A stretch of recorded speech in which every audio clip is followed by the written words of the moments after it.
Hello नमस्कार, मैं आपका दोस्त एडवोकेट अजय मिश्रा। उम्मीद है कि आप सभी अच्छे होंगे। जैसा कि साथियों, जो आज की तारीख है 14 फरवरी, ये वो तारीख है जिसे हर भारतवासियों को जाननी चाहिए। इस तारीख के पीछे न जाने कितने दर्द छुपे हैं। 14 फरवरी का वो काला दिन जब देश रोया था, उजड़ गई थी 40 परिवारों की खुशियां। आज से लगभग 6 साल पहले 14 फरवरी 2019 को दोपहर करीब 3 बजे जम्मू कश्मीर के पुलवामा में एक ऐसा आतंकी हमला हुआ जिसने पूरे देश को झकझोर कर रख दिया था। जैश-ए-मोहम्मद के आत्मघाती हमलावर आदिल अहमद ने विस्फोटकों से भरी गाड़ी से सीआरपीएफ के काफिले पर हमला किया था। इस हमले में 40 जवान शहीद हो गए थे और कई अन्य गंभीर रूप से घायल हुए थे। इस घटना ने भारत और पाकिस्तान के रिश्तों में और तनाव बढ़ा दिया था, क्योंकि इस हमले के पीछे पाकिस्तान में स्थित आतंकवादी संगठन का हाथ था। अगर मैं बात करूं आतंकवाद से जुड़े कानून की बात करूं तो वो कौन सा कानून है, उसकी क्या विशेषताएं हैं और ये कानून आतंकी गतिविधियों से कैसे निपटेगा। तो भारत में टेररिज्म यानी आतंकवाद से निपटने के लिए एक विशेष कानून बनाया गया है, जिसका नाम है अनलॉफुल एक्टिविटीज प्रिवेंशन। आईपीसी की जगह ले चुका है। इसका उद्देश्य भी भारत में किए गए अपराधों की कठोर सजा और समाज में शांति और व्यवस्थाएं बनाए रखने में अहम भूमिका निभाता है।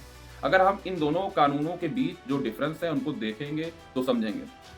जैसे हम इनके लेजिस्लेटिव फ्रेमवर्क एंड स्कोप की बात करें तो यूएपीए और बीएनएस के बीच जो सबसे बड़ा अंतर है वो इनके लेजिस्लेटिव फ्रेमवर्क यानी इनके विधायी ढांचे में है।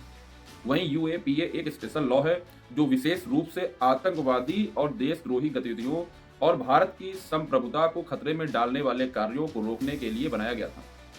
ये कानून न सिर्फ आतंकवाद की डेफिनेशन देता है, बल्कि टेररिस्ट ऑर्गेनाइजेशन यानी आतंकवादी संगठनों पर प्रतिबंध लगाने और सस्पेक्टेड लोगों की फाइनेंशियल एक्टिविटीज पर निगरानी रखने और कठोर दंड देने की भी पावर देता है।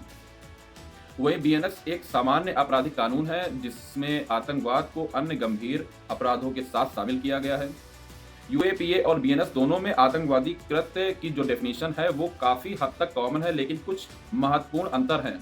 यूएपीए के सेक्शन 15 के तहत कोई भी कार्य होता है जो भारत की एकता, अखंडता, संप्रभुता और सुरक्षा को खतरे में डालता हो, पब्लिक के बीच आतंक फैलाने के उद्देश्य से किया गया हो, इसमें explosive, fire arms, biological, radioactive या न्यूक्लियर यानी परमाणु ऐसे कंटेंट शामिल हो, या इसके अलावा नकली इंडियन करेंसी बनाना या फैलाने को भी आतंकवादी कृत्य माना गया है। बीएनएस के सेक्शन 113 को अगर देखेंगे तो उसमें भी लगभग यही डेफिनेशन दी गई है, लेकिन कुछ बदलाव किए गए हैं। एग्जाम्पल के लिए बीएनएस में सार्वजनिक पदाधिकारी, पब्लिक फंक्शनरी की स्पष्ट परिभाषा भी दी गई है।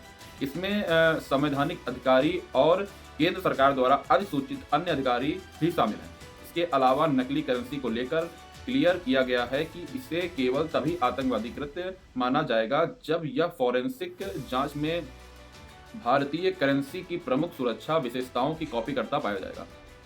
यूएपीए और बीएनएस दोनों में ही आतंकवादी कृत्य के लिए कठोर दंड का प्रावधान भी है। यूएपीए की धारा 16 के अनुसार यदि किसी आतंकवादी कृत्य के कारण किसी व्यक्ति की मृत्यु होती है तो दोषी को डेथ पेनल्टी या आजीवन लाइफ इम्प्रिजनमेंट के साथ साथ फाइन की सजा भी दी जा सकती है।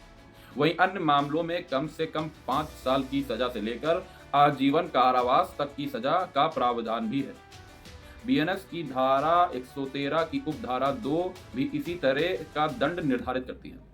हालांकि बीएनएस में एक नया प्रावधान धारा 113, इस वजह से यूएपीए अभी भी भारत का प्रमुख आतंकवाद विरोधी कानून बना रहेगा। यूएपीए की धारा 35 के तहत सरकार को किसी संगठन को आतंकवादी संगठन घोषित करने का अधिकार प्राप्त है। इसके अलावा 2019 के संशोधन के बाद यूएपीए के तहत व्यक्तियों को भी आतंकवादी घोषित किया जा सकता है, जहां इस संशोधन से पहले केवल संगठनों को ही आतंकवादी घोषित किया जा सकता था। बीएनएस में इस तरह की कोई शक्ति नहीं दी गई है। अब बीएनएस मात्र एक सामान्य दंड कानून है। यह केवल व्यक्तिगत अपराधों को दंडित करता है और आतंकवादी संगठनों पर प्रतिबंध लगाने जैसी शक्तियां इसमें शामिल नहीं हैं। वैसे तो यूएपीए और बीएनएस दोनों में आतंकवाद से निपटने के प्रावधान हैं, लेकिन इनकी कानूनी संरचना और उद्देश्य अलग अलग है। यूएपीए एक स्पेशल लॉ है जो आतंकवाद को रोकने और उस पर कंट्रोल पाने के लिए कठोर प्रावधान प्रदान करता है। वहीं दूसरी ओर बीएनएस आतंकवादी कृत्यों को सामान्य आपराधिक कानून में शामिल करता है और इसे अन्य अपराधों की तरह दंडित करने का भी प्रयास करता है। यूएपीए में सरकार को व्यापक शक्तियां प्राप्त हैं, जिससे वो आतंकवादी संगठनों को प्रतिबंधित कर सकती है और संदिग्धों की गतिविधियों को नियंत्रित भी कर सकती है। वहीं बीएनएस केवल अपराधियों को सजा देने पर केंद्रित है और इसमें प्रिवेंटिव मेजर्स शामिल नहीं हैं। इस प्रकार भविष्य में एंटी टेररिज्म पॉलिसी यानी भारत की आतंकवाद विरोधी नीति में इन दोनों कानून का जो कोऑर्डिनेशन है, जो तालमेल है, वो महत्वपूर्ण भूमिका निभाने में रहेगा। उम्मीद है कि आतंकवादी गतिविधियों को रोकने के लिए बने इस स्पेशल लॉ पर मेरी ये शॉर्ट लेक्चर आपको जरूर समझ में आया होगा। और अगर आपको इससे रिलेटेड और कोई भी डाउट हो तो कमेंट बॉक्स में पूछ सकते हैं। मेरी आपसे गुजारिश है कि वीडियो पसंद आई हो तो वीडियो को लाइक करें और चैनल को सब्सक्राइब करें, जिससे मैं आपके बीच ऐसी और भी वीडियो लाता रहूं। Thank you so much.